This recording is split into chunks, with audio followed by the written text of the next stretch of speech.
Welcome back to the Timeless Tales Library, where the world outside fades and a new story begins.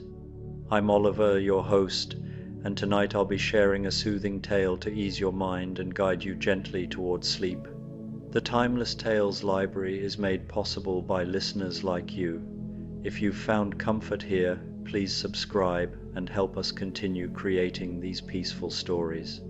As you settle in, comment below and let me know where you are in the world tonight, and share a place you dream of, a story taking you to perhaps the dusty aisles of an old bookstore, the quiet corners of a coastal lighthouse, a snow-blanketed cabin, or a silent, star-filled desert.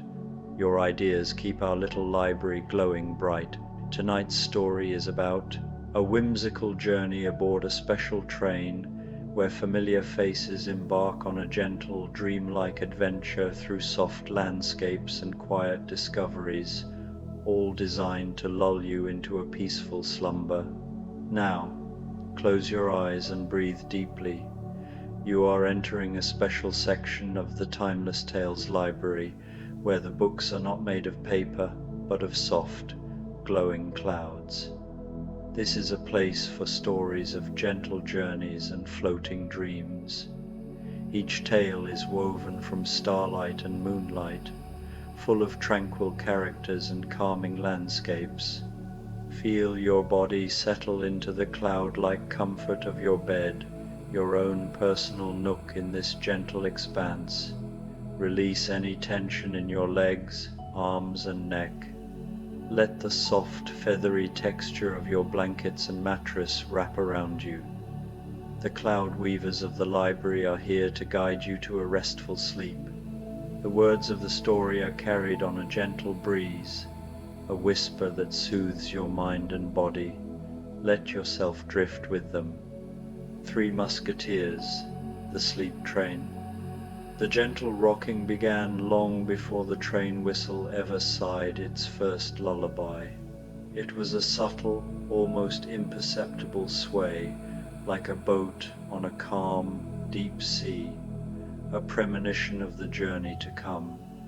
The sensation seemed to emerge from the very fabric of twilight itself, as if the approaching evening had decided to cradle the world in its tender embrace. Athos felt it first, a deep thrum in the very marrow of his bones, as he settled into the plush, velvet seat of the observation car. The cushions, upholstered in midnight blue fabric that seemed to shimmer with embedded silver threads, welcomed him like an old friend's warm embrace. His fingers traced the intricate embroidered patterns along the armrests, delicate constellations picked out in golden thread that caught and held the lamplight like captured starfire.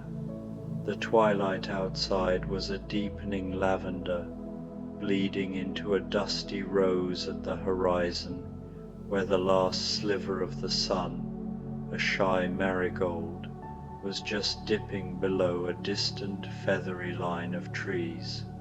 These weren't ordinary trees, but ancient giants whose branches seemed to reach toward the heavens with an almost sentient grace. Their leaves rustled with a sound like whispered secrets, creating a gentle susurrus that seemed to promise mysteries yet to unfold. He stretched out his long legs, noting how the carpet beneath his feet was impossibly soft woven, it seemed, from clouds and moonbeams.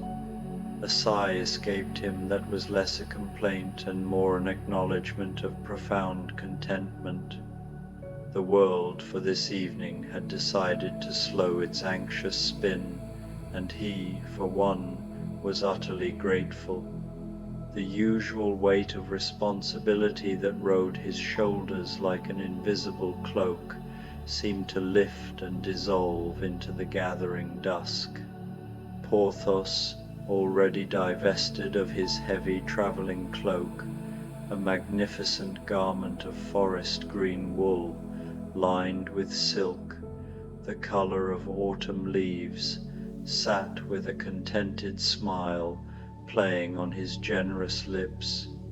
His large frame filled the ornate chair with comfortable authority, and he was meticulously arranging a small embroidered cushion behind his head.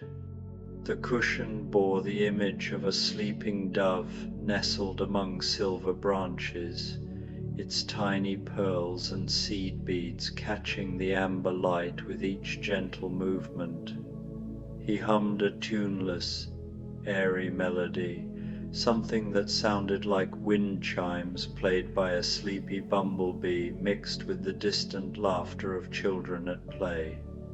The sound seemed to blend seamlessly with the ambient music of the train itself, the soft hiss of steam, the gentle creaking of fine wood, and the barely perceptible whisper of silk curtains stirring in some unfelt breeze. Beside him, Aramis, ever elegant even in the most relaxed of settings, was unfolding a silk handkerchief with an almost ceremonial grace. The fabric was the palest lavender, bordered with lace so fine it might have been spun by fairy hands. He used it to polish the pristine silver handle of his walking stick, a beautiful piece carved with intertwining roses and thorns that seemed to shift and dance in the flickering lamplight. His gaze, usually sharp and discerning enough to cut through the most elaborate deceptions, was softened by the amber glow of the small, ornate lamps that lined the carriage walls. These weren't mere fixtures, but works of art in themselves, each one a miniature cathedral of crystal and precious metal, designed to cast patterns of light and shadow that resembled flowering vines across the rich wallpaper. He contemplated the ceiling's whimsical scrollwork, a masterpiece of silver vines and golden leaves that seemed to tell stories of enchanted gardens. The air was perfumed with sandalwood, lavender, and a magical scent, perhaps of starlight on grass. Quite the carriage, Porthos rumbled, gesturing to the windows. Almost as grand as the king's own drawing room, but far more mysterious. The windows were framed in carved ivory, with glass so clear it seemed absent. Athos, eyes half closed, watched the dance of dust motes in the lamplight. He found himself thinking of old maps and unexplored territories. This journey felt like an unfolding of quiet wonder, a travel through the very substance of dreams. A small cough broke the quiet. From behind a velvet curtain embroidered with twinkling silver stars, D'Artagnan emerged. His bright eyes were wide with childlike curiosity, and a dreamy quality softened his expression. His hair was mussed, and he held a steaming mug of opalescent liquid that glowed and shifted colors. The steam rose in delicate spirals, forming fleeting shapes in the air, a butterfly, a sailing ship, a castle. "Ah, D'Artagnan," Aramis murmured, a gentle smile gracing his lips like sunrise breaking over still waters.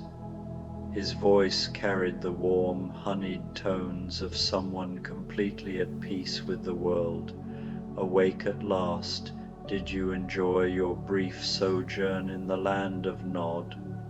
D'Artagnan shuffled closer, his boots making a soft, rhythmic padding on the thick carpet. The sound was muffled and soothing, like rain on distant leaves. The boots themselves, usually polished to military precision, bore traces of some silvery dust that sparkled with each step, as if he had been walking through fields of ground starlight. It was peculiar, he admitted, settling into the armchair opposite Athos with the fluid grace of someone completely relaxed. The chair welcomed him with a soft sigh of silk cushions adjusting to his form. I dreamt of clouds that tasted of lavender and fields of luminous moss that sang lullabies when the wind touched them. There were butterflies made of moonlight and streams that flowed upward toward the stars. He paused, taking a contemplative sip of his mysterious beverage. The liquid seemed to glow more brightly as it touched his lips, and the expression of pure bliss crossed his features. And then he lowered his voice conspiratorially, leaning forward with the excitement of a child sharing a wonderful secret. I heard the whistle, a most unusual whistle, not harsh or demanding, but like the voice of some great, gentle creature calling its children home. And indeed, at that very moment, as if summoned by his words, a long drawn-out sigh of sound bloomed in the air. It was a deep, resonant hum that vibrated through the carriage and seemed to resonate in their very bones. The sound carried with it hints of distant mountains and ancient forests, of deep caves where crystals sang in harmonious chimes, and of vast spaces where echoes could dance for eternity. The whistle was not a harsh, grating sound, but a melodic one, like a giant, benevolent creature, clearing its throat before embarking on a grand, fantastical tale. It spoke of journeys not just through space, but through the realm of dreams and wonder, where every mile traveled was a step deeper into magic. As the sound faded, it seemed to leave behind a subtle change in the atmosphere of the carriage. The air felt lighter, more charged with possibility. The lamps flickered slightly, their flames dancing as if moved by some gentle, invisible wind that carried the scent of night-blooming flowers and distant rain. With another gentle lurch, barely noticeable except as a shift in the quality of the silence, the train began to move. It was not the jarring start of an ordinary locomotive, but a smooth, gradual acceleration that felt like being lifted by invisible hands. The sensation was remarkably similar to the moment when a bird first spreads its wings and trusts itself to the sky. The view outside transformed from static twilight to a slow-motion blur of deepening indigo. Distant trees became smudges of charcoal against the fading sky, their forms growing ever more mysterious and dreamlike.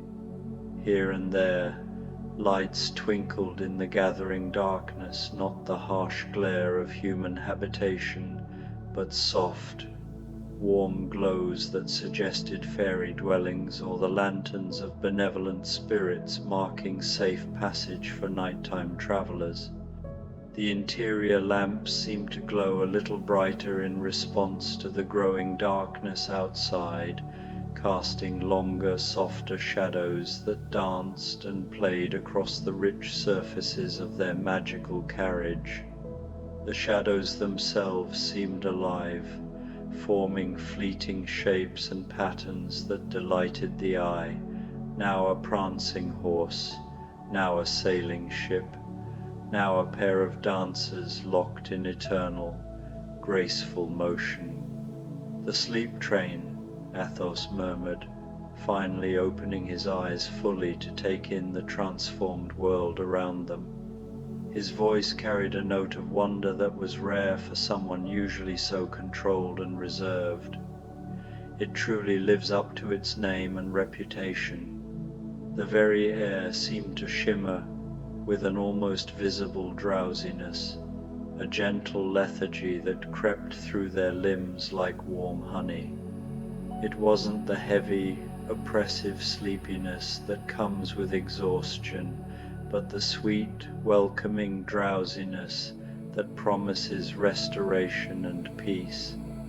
Each breath they took seemed to carry with it a deeper sense of contentment and trust in the magical journey they had undertaken.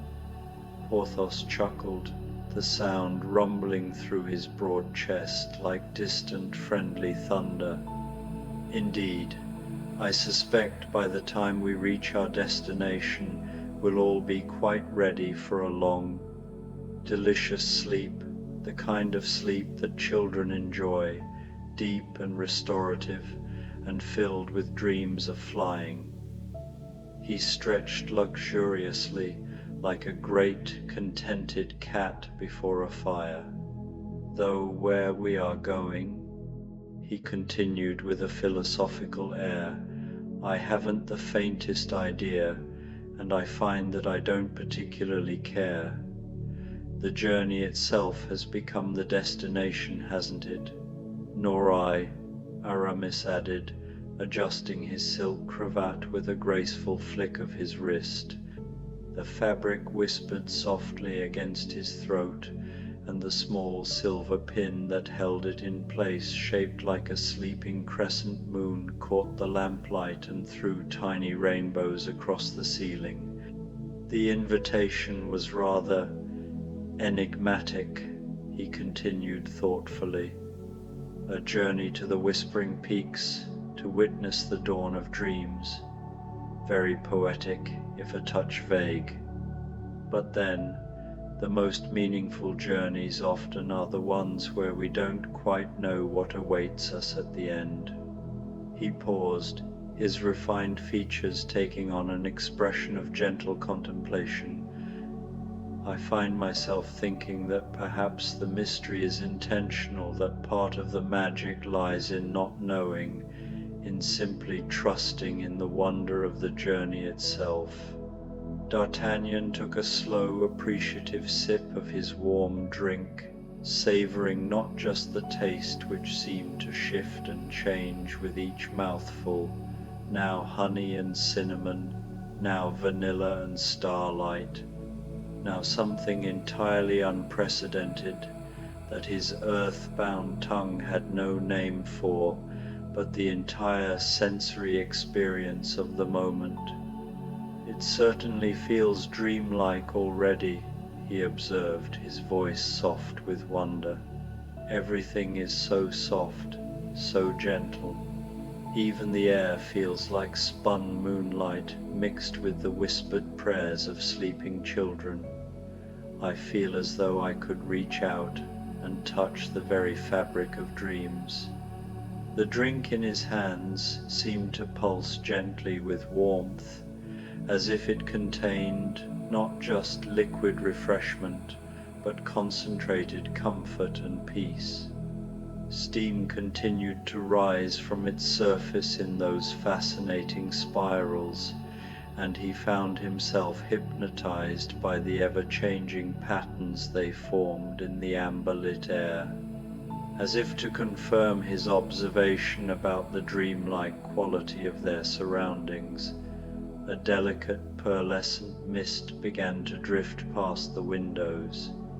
It wasn't thick enough to obscure the view entirely, but rather softened the edges of everything like a gentle caress, painting the passing landscape in hues of silver and palest rose, with touches of lavender and the faintest hint of gold, where the last traces of sunset lingered in the sky. The mist moved with purpose and grace, swirling in patterns that seemed almost choreographed. It would thicken and thin in rhythmic waves, creating a constantly shifting veil through which the landscape beyond appeared and disappeared like scenes from half-remembered dreams. Through this ethereal veil, they could just make out vast, rolling hills, carpeted in what appeared to be moss that glowed with an internal, gentle light. It wasn't the harsh luminescence of fireflies, but a soft, steady pulse, like countless tiny, sleeping embers nested in beds of velvet darkness. The glow seemed to breathe with the rhythm of the earth itself, rising and falling like the chest of some vast slumbering creature. The hills themselves were impossibly perfect in their gentle curves, rising and falling in harmonious waves that spoke of an artist's hand rather than mere geological chance. They looked soft enough to be made of down pillows covered in luminous silk, and the urge to run barefoot across their glowing surfaces was almost overwhelming. Between the hills, silver streams caught and reflected the starlight beginning to appear in the deepening sky. These waterways didn't merely flow, they seemed to sing as they moved, their gentle murmuring adding another layer to the increasingly complex symphony of their magical journey. Remarkable, Athos breathed, leaning forward slightly, his usual impassive demeanor momentarily forgotten in the face of such unprecedented beauty. His keen eyes, trained by years of observation and tactical thinking, tried to make sense of what they were seeing, but found themselves overwhelmed by wonder instead of analysis. "I've never seen such flora, such a landscape," he continued, his voice filled with the kind of awe usually reserved for encounters with the divine. "It's as if we've left the ordinary world entirely and entered some artist's vision of paradise, a place where beauty exists for its own sake, unmarred by any practical consideration." The train continued its unhurried progress through this magical realm, the rhythmic click-clack of the wheels on the tracks becoming a hypnotic, comforting lullaby that seemed to synchronize perfectly with their heartbeats. The sound was deeper and more musical than that of any ordinary train, carrying undertones of distant church bells and the gentle lapping of waves against a peaceful shore. The lamps inside their carriage cast a warm, golden pool of light around them, making their small sanctuary feel like a safe, floating island in a sea of gentle magic. The light seemed to have substance, creating an almost visible cocoon of warmth and safety that protected them from any possible harm, while allowing them to witness the wonders beyond. Every surface in their carriage seemed to have been designed with comfort in mind.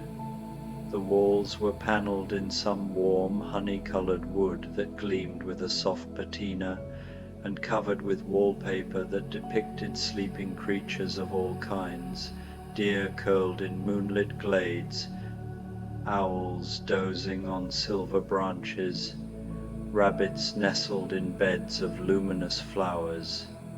Suddenly, a small silver bell chimed softly from the corner of the carriage, its pure crystalline tone adding a note of anticipation to the dreamy atmosphere. The sound seemed to hang in the air longer than physics would normally allow, creating ripples of harmony that spread outward like circles on a still pond. A moment later, a figure emerged from a hidden doorway that none of them had noticed before, a testament to the train's many mysteries. The door itself appeared to be carved from a single piece of pearl, and it opened with no more sound than a whispered sigh. The figure was a tiny man with a surprisingly tall conical hat, adorned with an array of shimmering, impossibly delicate feathers that seemed to change color with each movement, now sapphire blue, now emerald green, now the soft pink of dawn clouds. The feathers moved with their own subtle breeze, creating a gentle rustling sound like leaves in a summer wind. He wore a waistcoat of deep sapphire blue, embroidered with constellations picked out in silver thread that actually seemed to twinkle with tiny points of captured starlight. The pattern shifted as he moved, showing different star configurations, sometimes the Great Bear, sometimes the Swan, sometimes patterns that didn't exist in any earthly sky but were beautiful nonetheless. His trousers were a complementary deep purple, and his shoes curled upwards at the toes in the most delightful fashion, each one tipped with a small silver bell that chimed softly with each step. Round his waist was a belt made of braided moonbeams, or something so similar to moonbeams that the distinction hardly mattered, from which hung small pouches that glowed faintly with their own inner light. He held a tray carved from a single enormous pearl, its surface shifting with rainbow colors. It was laden with exquisite delicacies that looked less like food and more like edible jewels or crystallized dreams. "Good evening, gentlemen," he chirped, his voice like the tinkling of ice and distant laughter. "I am Pip, your purveyor of midnight provisions. May I offer you a selection from our dreamland delights? Each morsel is crafted to nourish not just the body, but the imagination." He presented the tray with a flourish, and the treats seemed to glow more brightly, as if eager to be consumed. There were moon-shaped biscuits dusted with crystallized starlight, miniature tarts with cream that shimmered like a sunset, and spun sugar clouds so light they barely touched the tray. Each item was a tiny work of art, with flowers of crystallized honey, leaves of emerald sugar, and tiny pearls.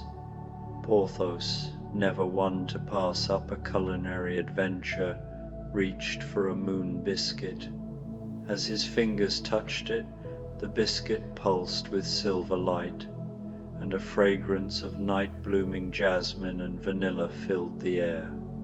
"Well now, Pip," he exclaimed, "these look rather splendid, more like artifacts from a dream. Are they as magical as they appear?" As he bit into it, his expression became pure bliss. The flavor was not just taste, but memory, childhood summers, his mother's lullabies, the peace after a long day. He savored the experience of consuming something made from distilled contentment. Pip's eyes, sparkling with silver stars, twinkled with pleasure. "Each one crafted with care, sir," he explained, "infused with peaceful dreams and gentle memories, seasoned with starlight and sweetened with the laughter of sleeping children."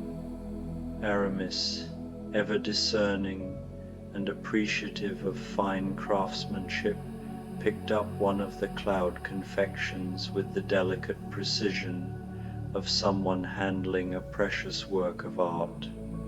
The confection seemed to barely have weight, floating just above his palm like a real cloud that had decided to take solid form. "Remarkable," he murmured, turning it this way and that to catch the lamplight. "The craftsmanship is absolutely exquisite. What are these small shimmering flecks upon its surface? They seem to move of their own accord." As he watched, the tiny sparkles on the surface of the confection did indeed seem to shift and dance, creating ever-changing patterns of light that were hypnotically beautiful. Some looked like tiny stars, others like microscopic snowflakes, and still others like fragments of rainbow captured in crystalline form. That, good sir, Pip explained with another graceful bow that made his feathered hat bob charmingly, is crystallized stardust, gathered from the quietest corners of the velvet night sky, where the stars whisper their secrets to the darkness. We collect it on nights when the moon is dark, using nets woven from spider silk and dewdrops. The explanation was given with such matter-of-fact pleasure that it seemed perfectly reasonable, as if crystallized stardust were as common as salt or pepper in more ordinary kitchens. In the magical atmosphere of the sleep train, such wonders seem not just possible but inevitable. D'Artagnan, utterly charmed by both Pip and his extraordinary offerings, chose a miniature tart with the care of someone selecting a perfect flower from a fairy garden. The tart seemed to warm at his touch, and the cream filling swirled more rapidly, creating a miniature aurora borealis effect that was absolutely enchanting to watch. "This journey grows more enchanting by the minute," he said with genuine wonder, his voice soft with amazement. "Are all your provisions so otherworldly? Do you have an entire kitchen devoted to the impossible?" The first taste of the tart brought an expression of pure amazement to his face. The flavors were unlike anything in the ordinary world, not just sweet, but somehow nostalgic, tasting of half-remembered lullabies and the warm security of being tucked into bed on cold winter nights. Each bite seemed to carry with it a deeper sense of peace and contentment. "Indeed," Pip beamed, his entire small form practically glowing with pride and pleasure. "On the sleep train, we believe in nurturing the imagination as well as the stomach. We find it prepares our esteemed passengers for the true wonders that await them at their destination." He gestured gracefully toward the windows, where the magical landscape continued to unfold like a living tapestry of dreams. "The journey to the Whispering Peaks is not merely a matter of traveling through space, you see, but of preparing the spirit for experiences that transcend the ordinary boundaries of waking life." With another polite bow and a soft chime of his silver bell, which seemed to leave a trail of sparkling notes hanging in the air, he vanished as silently as he had appeared, stepping backward through the pearl door until he seemed to fade like morning mist touched by sunlight. As they savored their magical treats, each morsel bringing new flavors and sensations that seemed to speak directly to their souls, the landscape outside continued to unfold in ever more wondrous variations. They passed through groves of trees with leaves that glowed with a soft internal luminescence, like countless tiny lanterns hung from silver branches. These weren't ordinary trees, but seemed to be made of living light and shadow woven together into forms of impossible beauty. Their trunks were smooth and silvery, covered with bark that looked like frozen moonlight, and their branches reached up towards the unseen heavens in graceful, arching curves that seemed to dance even in the absence of any wind. The leaves themselves were works of art, each one shaped differently but all glowing with that gentle, internal radiance that cast shifting patterns of light and shadow on the ground below. Some leaves were shaped like stars, others like tiny butterflies, and still others like musical notes frozen in the act of floating away from some celestial symphony. The air, even through the closed windows of their magical carriage, seemed to carry the faint, sweet scent of night-blooming jasmine mixed with damp earth and something indefinably magical, perhaps the fragrance of moonbeams on summer grass, or the lingering scent of wishes made on shooting stars. Every breath they took seemed to carry with it not just oxygen but peace itself, filling their lungs with tranquility and their hearts with a deep, abiding sense of wonder and contentment. "Do you notice?"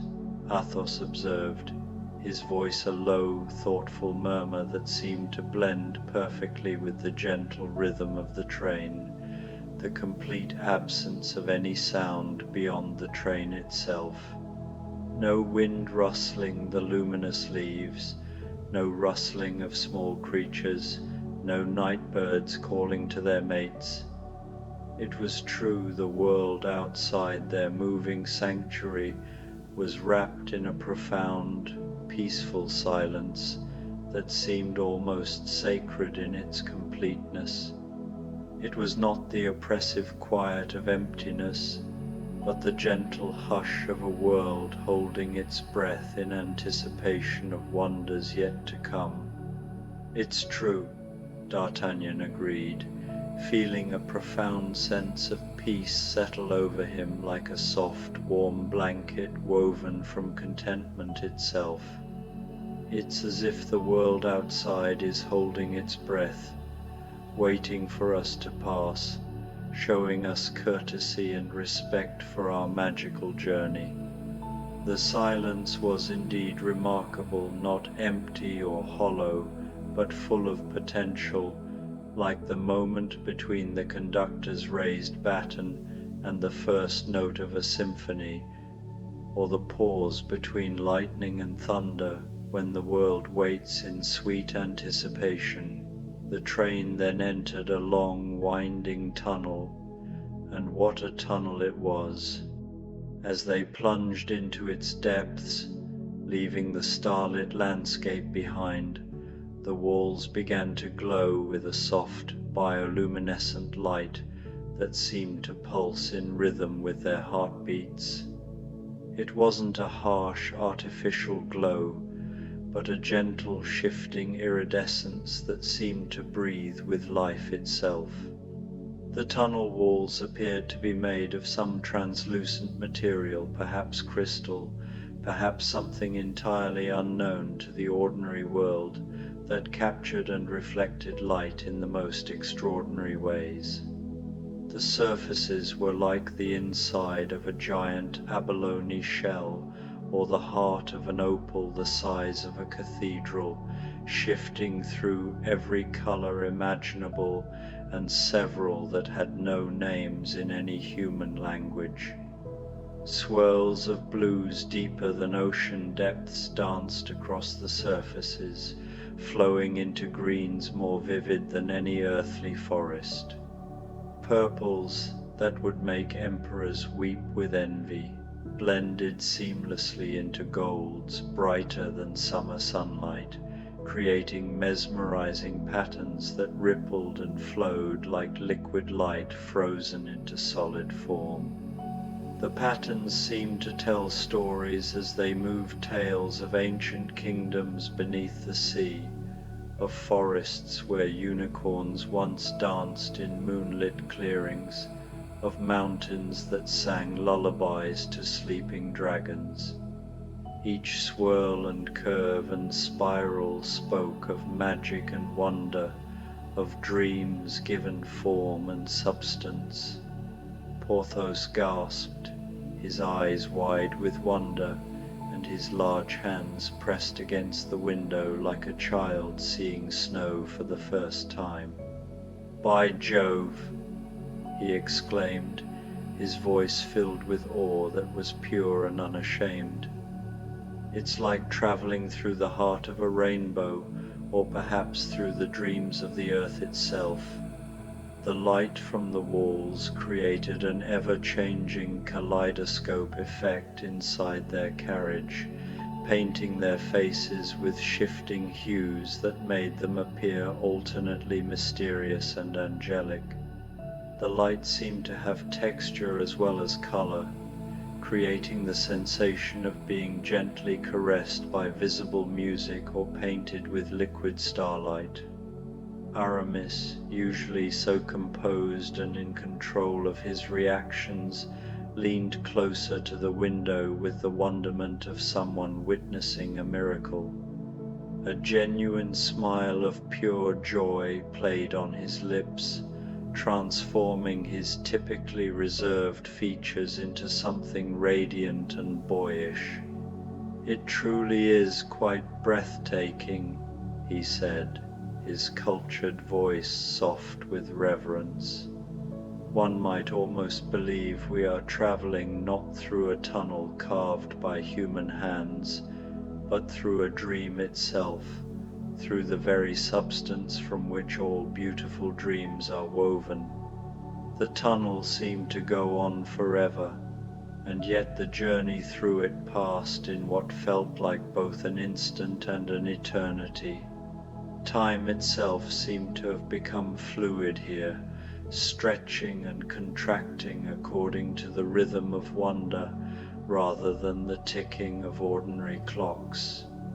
As they emerged from the other side of the luminous tunnel, blinking in the sudden change of light and scenery, the landscape had changed once more, as if they had passed not just through space but through layers of reality itself, each one more magical than the last.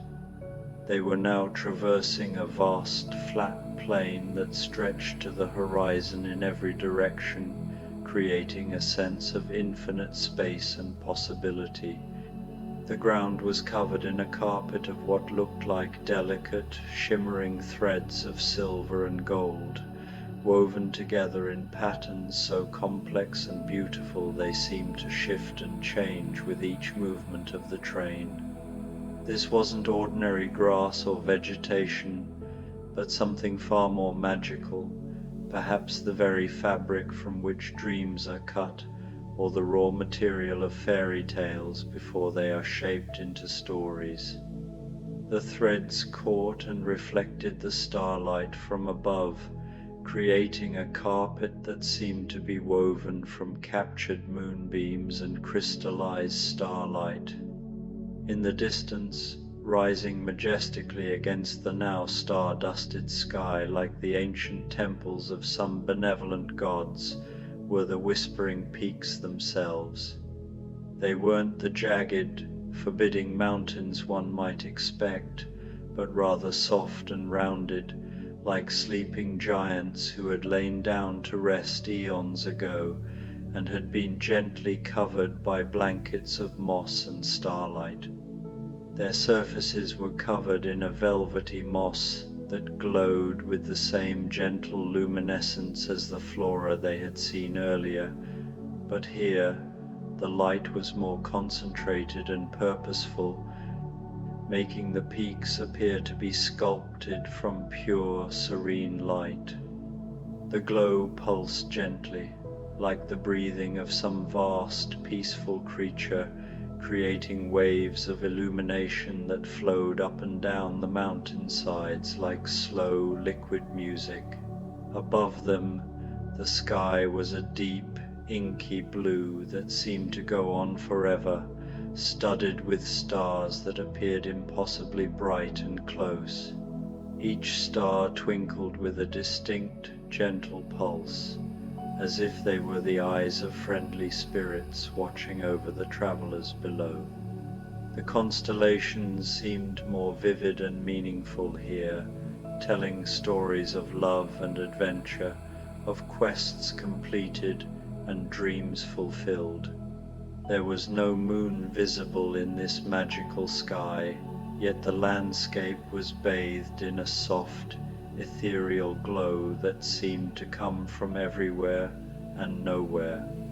It was a combination of the starlight from above, the gentle radiance of the peaks themselves, and perhaps some deeper source of illumination that existed in the very air of this enchanted realm. The whispering peaks, Athos murmured, a sense of quiet reverence in his voice that spoke of a man deeply moved by beauty beyond his previous experience.